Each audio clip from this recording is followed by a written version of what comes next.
Israel Iran యుద్ధం భీకర రూపం దాల్చింది. ఇరాన్ రాజధాని టెహ్రాన్లోని మెహరాబాద్ ఎయిర్పోర్ట్పై ఇజ్రాయెల్ మిసైల్ దాడి చేసింది. భారీ స్థాయిలో మంటలు ఎగిసిపడి ఎయిర్పోర్ట్ తగలబడిపోతుంది. ఇరాన్కు ఎయిర్పోర్ట్ మిలిటరీ, సివిల్ ఏవియేషన్ కీలకం కావడంతో ఇజ్రాయెల్ టార్గెట్ చేసింది.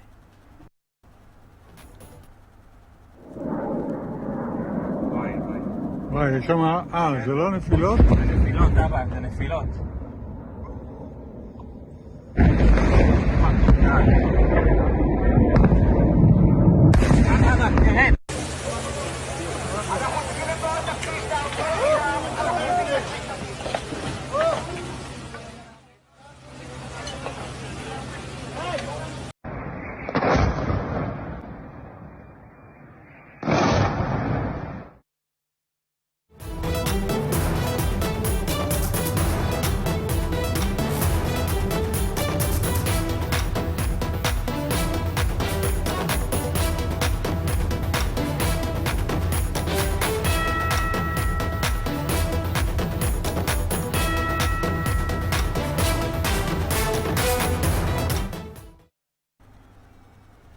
ఇజ్రాయెల్పై ఇరాన్ ప్రతీకార మిసైళ్ల దాడికి దిగింది. ఇరాన్ మిసైల్ దాడిలో ఇజ్రాయెల్ రాజధాని జెరూసలంతో పాటు కీలక నగరమైన టెల్ అవీవ్లో బాంబు పేలుళ్లు జరిగాయి. ఇరాన్ జరిపిన మిసైళ్ల దాడిలో ఇజ్రాయెల్లో పలువురికి తీవ్ర గాయాలయ్యాయి.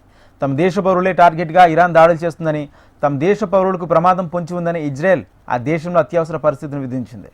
కాగా ఇజ్రాయెల్ ఫైటర్ జెట్లను కూల్చినట్లు ఇరాన్ ప్రకటించింది. ఆ ప్రకటనను ఇజ్రాయెల్ కొట్టిపారేసింది.